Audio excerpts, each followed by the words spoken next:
Hello, everybody. My name is Chris Powell, and welcome to the Transitions Podcast, where all we talk about is how people change and grow into their calling. Today on our show, I am joined by Emily Pierce, who will be my awesome co host as we introduce ourselves to our listeners.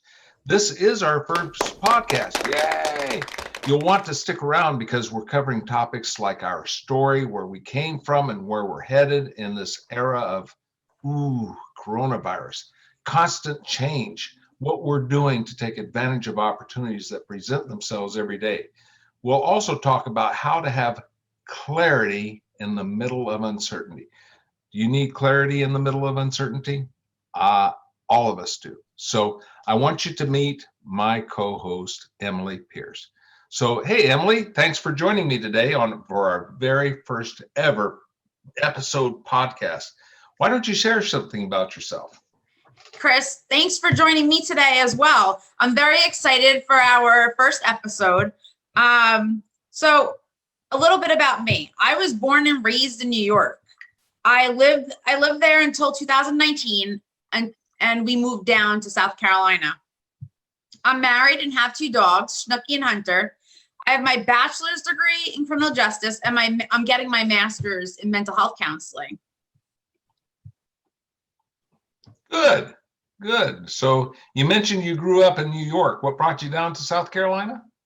So, funny story. My husband and I fell in love with North Carolina because back in 2017, we were driving back from Florida and made an unplanned stop in North Carolina, Concord specifically. And we began to explore the area. As we explored it, the first thing that we noticed was the sense of community that was felt. Wherever we went, people were very friendly. And, coming from New York, not everyone is pleasant. The second thing that really caught our eye was it's so much cheaper here in South Carolina, or North Carolina then, than it is in New York. Nothing is cheap in New York. Nothing. So my husband and I put a plan together to come down here. And 2 years later, 2019, my husband got a job in Charlotte. And here we are. We have our forever home in South Carolina. Good. What does your husband do? My husband, he works in IT. Oh, very good. Yes. Good. Well, tell us a little bit more about yourself. What hobbies do you have? Are you, your dogs, you have two dogs. They're cute. I've been over to your house. What do you want to share about your audience that you think that would really help them in a transitions type of format?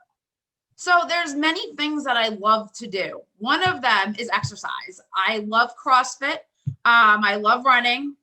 I also enjoy going and tanning, although it's not the healthiest thing, but I love it. Cryotherapy, hands down, is like the best thing that I could have gotten involved in.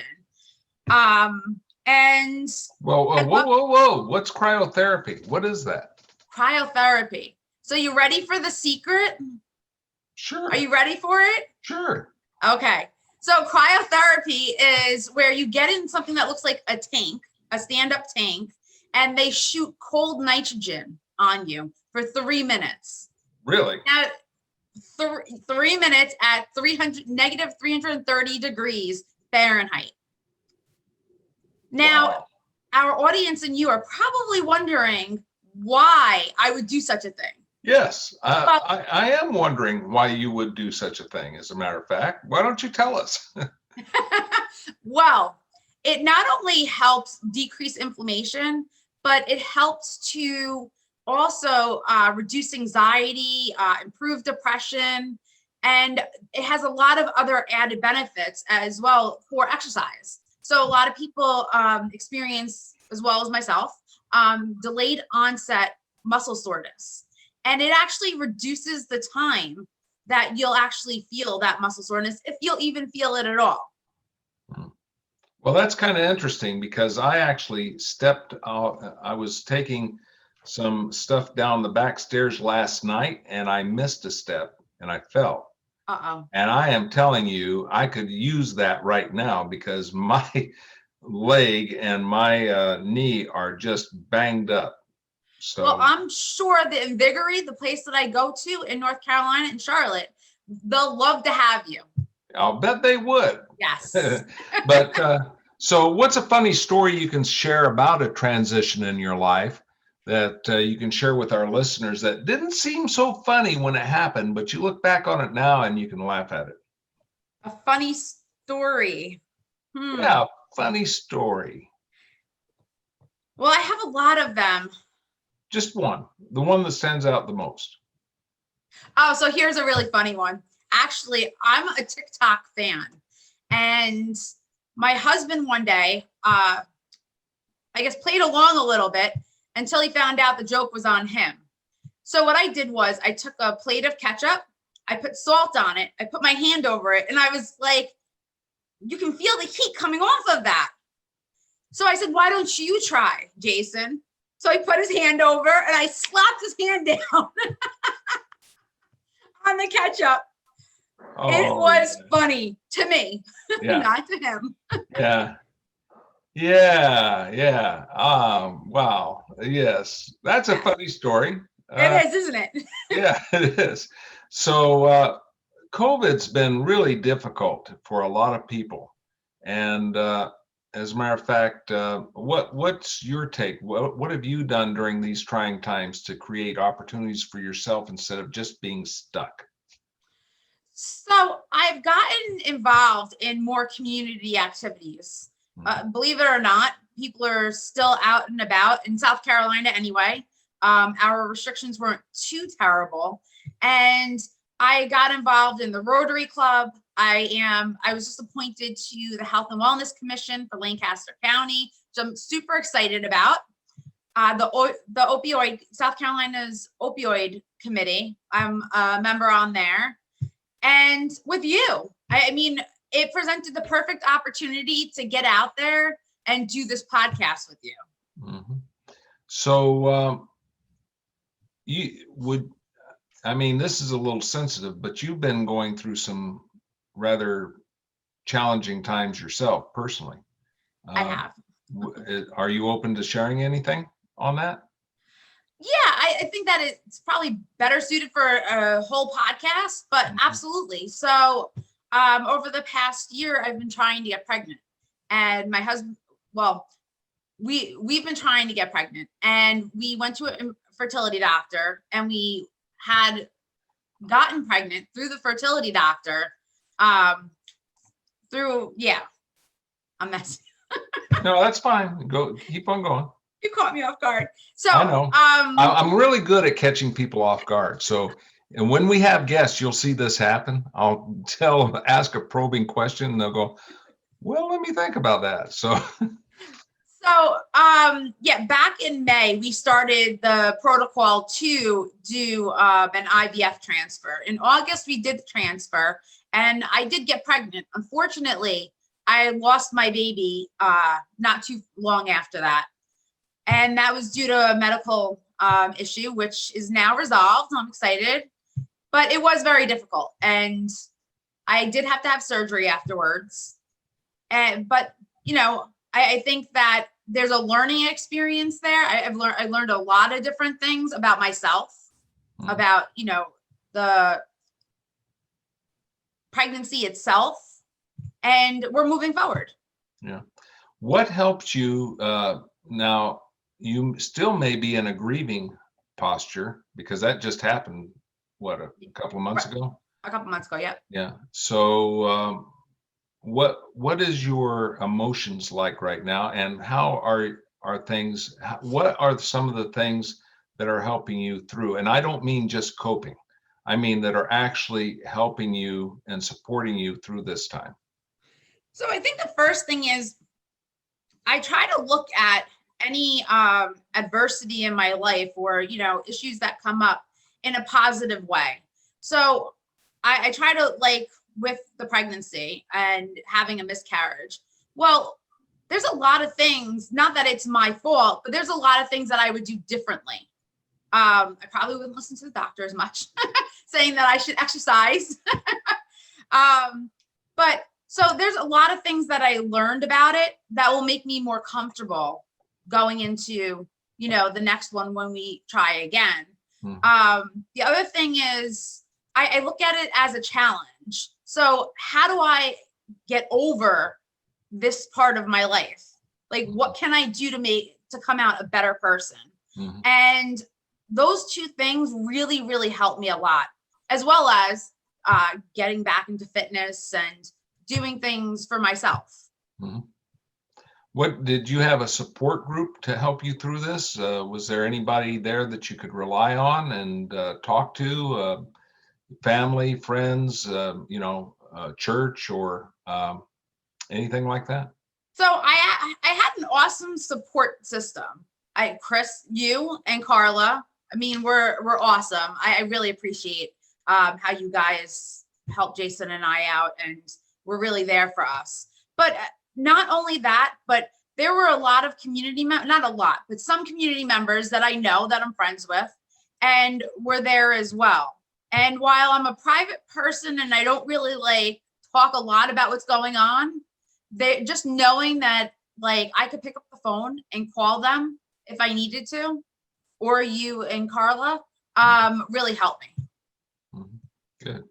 So you're into getting a master's degree in mental health field. Is that right? Yes. What brought you to doing that? So, odd story. I got my bachelor's degree in criminal justice, and I wanted to be a police officer. I have a lot of friends that are police officers, and after talking to them and really seeing what it was like for them and hearing their experiences, my main reason for going into that was because I wanted to help people. And I didn't feel like I could help people in the way that I wanted to as a police officer. So I chose to go into the mental health field. Great. Terrific. Okay. So folks, we're going to take a break now, and we'll be back very shortly. Bye. Swing Into Their Dreams Foundation presents the Golf Tournament of the Year, raising scholarships for aspiring National Golf Club in Milton, Georgia. The inaugural HBCU Swing Into Their Dreams Charity Golf Tournament. Registration and gourmet continental breakfast begins at 8 a.m. and shotgun at 10 a.m. Award reception follows. Come enjoy a day of jazz, mimosa, cigars, cash bar, silent auction, and more. For more information, contact 770-686-7143. Don't miss it. Hey, folks, welcome back to the Transitions Podcast, and thank you, Relax Sauna and Happy Living, for all that you do and for sponsoring us. So I'm going to hand this back over to Emily, where she's going to actually interview me. And then this is our first podcast. The only reason we're doing it this way is so you know who we are. Why should you listen to us? Well, you have some pretty good reasons to listen to Emily now. Now it's my turn. Okay, Emily, you're on the stage there. Chris, I am so excited to be with you today and doing this podcast. Why don't you tell the listeners a little bit about yourself? Well, good. I'm bald. I look like Dick Cheney. Hi, I'm Dick Cheney. And I spent 23 years in the Navy. That's that plaque right there. I was a flyer in the military for 16 of those 23 years and had a really wake-up call. I had a heart situation that grounded me, and I could not fly after that. That was my whole life. As a matter of fact, you talk about transition. Whew, that was rough, because I did exactly what I had always dreamed of doing, and then I couldn't do it anymore.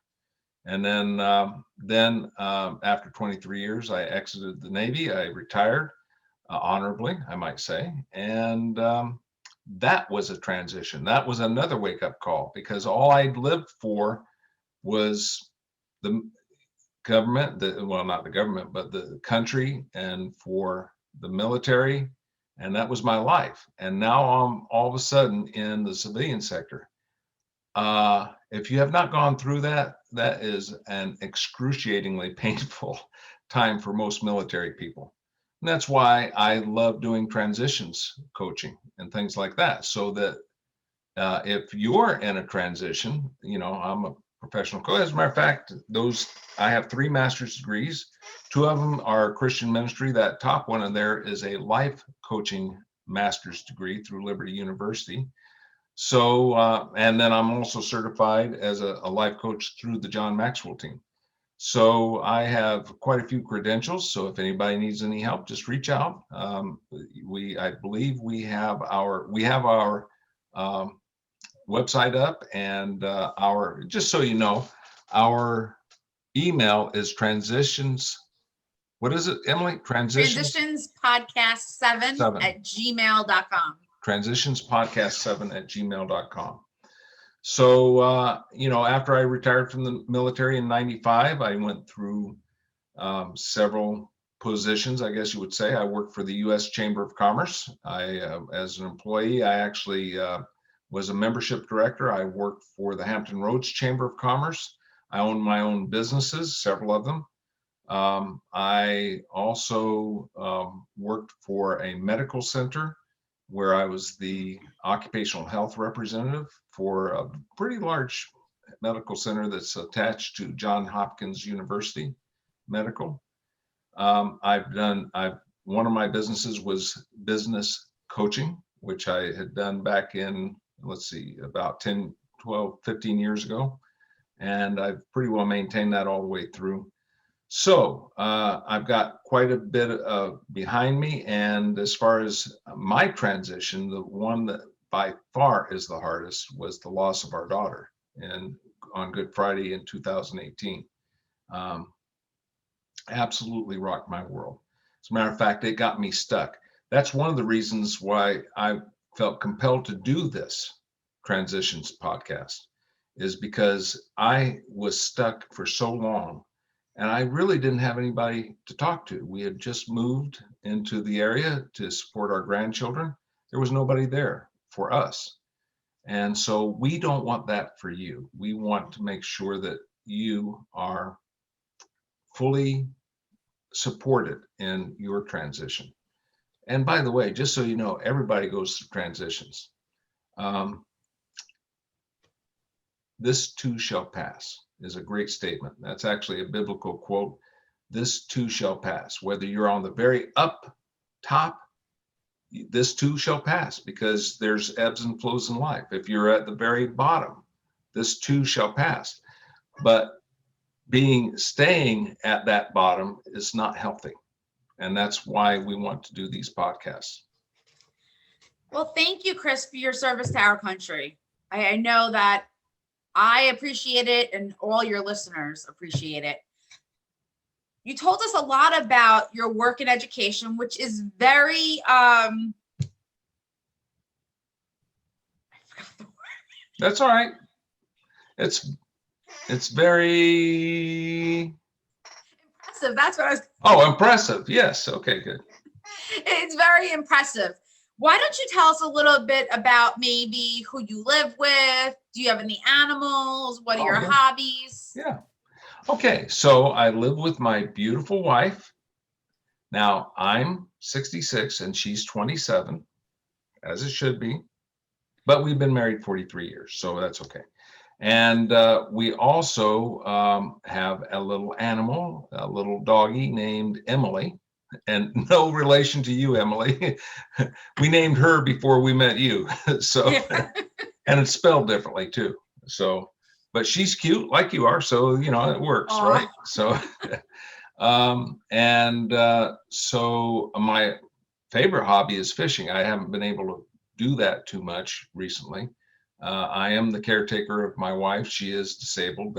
That's another transition, isn't it? So, let's see, what else was it? Oh, hobbies, what made me who I am? Is that what you were asking? Oh, no. So I was asking about your hobbies and who you live with. Oh.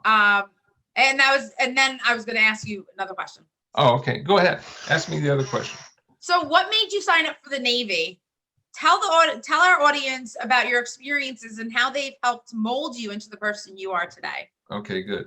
What caused me to go into the Navy is that my mother kicked me out of the house and I had nowhere to go. And my draft number, because they were doing drafts in those days for Vietnam, was number 52, which meant I was going to Vietnam. And instead of being shot up and paraplegic, I wanted to get killed all at one time with an explosion. And the Navy was the way to do it. If I was going to die, I just wanted it all done at one time. Is that kind of a weird motivation? But most folks listening to this didn't live back in those days. That was in the 60s, 68, 69, 70, 71, 72. The Vietnam War was rolling. I mean, it was right in the middle of it. And so the one thing I did not want to do is go over there and just be 100% disabled for the rest of my life. So, and I wanted to fly too, and I knew I couldn't do it in the Navy, any other service. So I went into the Navy, and I was able to fly. As a matter of fact, I have almost 300 catapults and arrested landings off of one of the carriers, the USS America. So then, obviously, that molded me in a big way. And I retired as a senior chief E8. Out of the Navy. I flew in P3s and S3s, which were tactical and strategic aircraft, hunting it's all anti-submarine warfare and anti-surface warfare. So I was as combat air crew. And so that really formed me and my persona and all that. Then as I transitioned, I came to the reality that senior chiefs can't do everything, even though I thought when I got out, hey, I'm a senior chief, I can do anything I want to. Well, I found out real fast that that didn't work in the civilian world real well. People just for some reason wouldn't listen to me. Hey, I'm a senior chief, you need to listen to me. They didn't listen because I was used to being in the service, of course, where everybody had to listen to me. Now I'm out and nobody's listening to me. Wow, isn't that a bit of a shock, right? So that actually formed me up. And then I had to do a lot of growth and development, personal growth and development, huge amounts. Dale Carnegie, John Maxwell, Brian Tracy, Stephen Covey, all those formed. And so the idea is that helped me to be the person I am today. Without that, I would probably be on that 20-80 continuum where 80% is kind of couch potatoes. Hate to say it, but that's the truth. Did that answer that question? That did. And it's a very powerful story that you have. And I'm sure, I know myself, I would love to hear more about it. Maybe that could be a podcast episode. Sure. Sure. But I want to go back to, if you don't mind speaking about a little bit about your daughter. Yeah. And maybe give the audience a glimpse into what happened, if you feel comfortable with it. Yeah. Yeah. So what happened was that she had some underlying conditions, and she actually bled out is what happened. And it was really, really tough to watch your daughter pass away in the emergency room by bleeding out. So we came down here for our grandkids to help them, to support them. They're living with their father, of course. Now we moved down here. We moved down here. This is 2018, right after she died. And we had no support group, nobody. It was a very excruciatingly lonely and painful time. As a matter of fact, we tried several churches and we just, for some reason, couldn't gel into the churches for whatever reason. I found that there is a cadre of people called the John Maxwell team, by the way, that helped me through that. That was my support group. So the idea is somewhere you have to find a support group. I will tell you, folks, If you are going through something and you don't have a support group, you are harming yourself. And you're not just harming yourself, but you're harming your loved ones. Okay.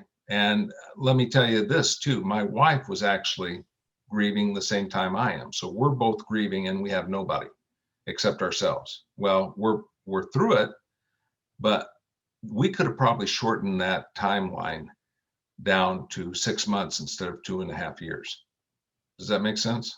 That does. And I'm really sorry for the loss of your daughter. I can't imagine what the grief and pain And feels believe like. me, you don't want to even think about imagining that. It's excruciating. But you know, there's people that have lost all their kids. I talk to people in Nigeria, South Africa, people all over the world, India, where they've lost 4 out of 5 of their kids. Can you imagine? You know, it's really tough. We think in the U.S. we have it tough. I talk to people all over the world. We do not have it tough. So what helped you, maybe what about John Maxwell? How did they help you to move through your grief? So there's a scenario where you can have phone calls and coaching calls, and I would get on those phone calls.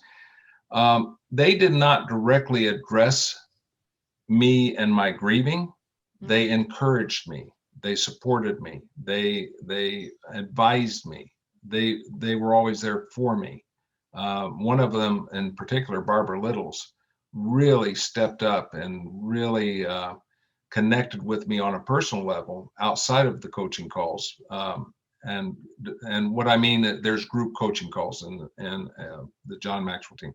So she would actually email me and we'd talk by phone, and she'd encourage me and support me. So anyway, the idea was that I had to have something. And those folks, I told Chris Robinson one day that if it hadn't been for him, and Barbara Littles, I'm not sure I'd even be here right now.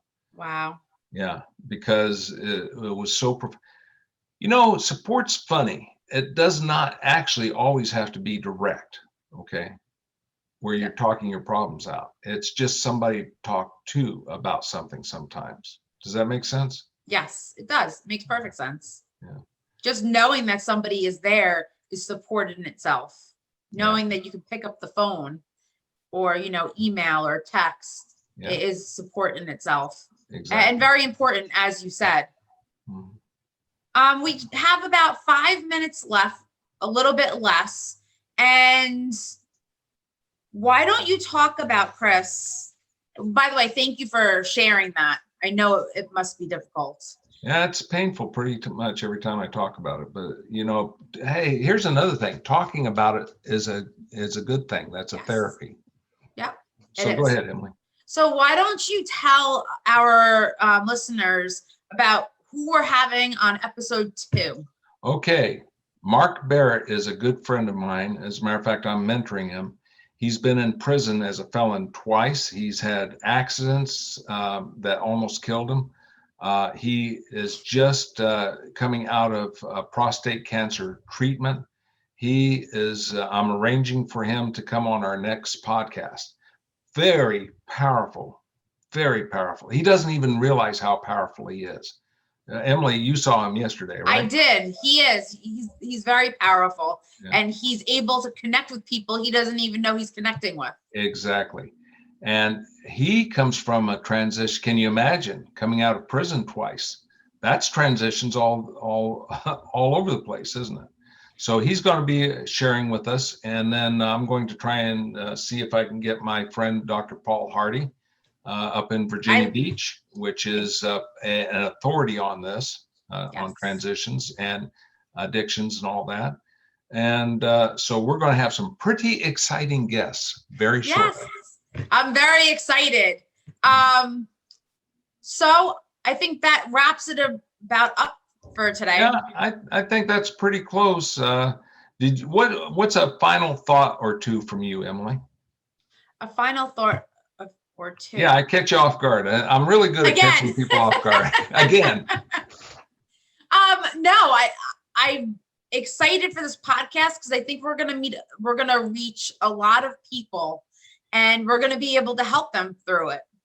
And I'm excited to do that because that's what I love to do. That's why I'm going into mental health counseling. Yeah. And also I'm a trained life coach too with John Maxwell team. So Yes, you are. Yes, you are. yeah.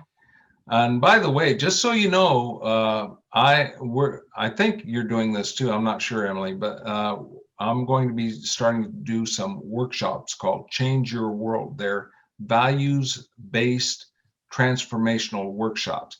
Hey, you want a support group? Come into those workshops. They're free. As a matter of fact, I can't even charge for them. And the whole goal there is to start bringing values-based leadership into people's lives, which actually changes the culture of their sphere of influence, as if they want to, they do these workshops. Isn't that pretty exciting? That is very exciting. As a matter of fact, in Guatemala, 2 million people have gone through those workshops. 2 million. 1.2 of them is children. The average age of children, the average age in Guatemala right now, I believe, is 19 years old. 19. Can you imagine that? So it's pretty exciting times. It's what I have, what's all I'm about is that transformational values-based roundtables and leadership to bring change to the culture. And don't we need that right now? Don't you think? We do. Do you have a last minute thought or two? Yeah, I'm extremely excited about this podcast because had I had this podcast when I was going through my transitions, there would have been a profound difference in the outcome. You know why? Because I could reach out to people like us. You can reach out to us. Yes. All right. I could have had support that I would have never had. Some of you folks, you don't have any support. We're here. We're here for that. We've got instruments. Now, why should you talk to us? Well, you don't have to. But if you do, we're always here. We are. Yeah. Well, I guess thank that's you. about it. And so we're going to sign off. And I am so glad we can start this podcast like this. You all have a great day. So if you want to, one last thing, if you want to contact us, you can email us at transitionspodcast7@gmail.com. And also, Chris, what's our website? It's transitionspodcast7.com. Transitionspodcast7.com. It is up and running. We made sure of that yesterday. Yes, we're very excited. Yes, indeed. All right. I think that's it. So I hope you all have a great day, and we're signing off. Bye. Bye.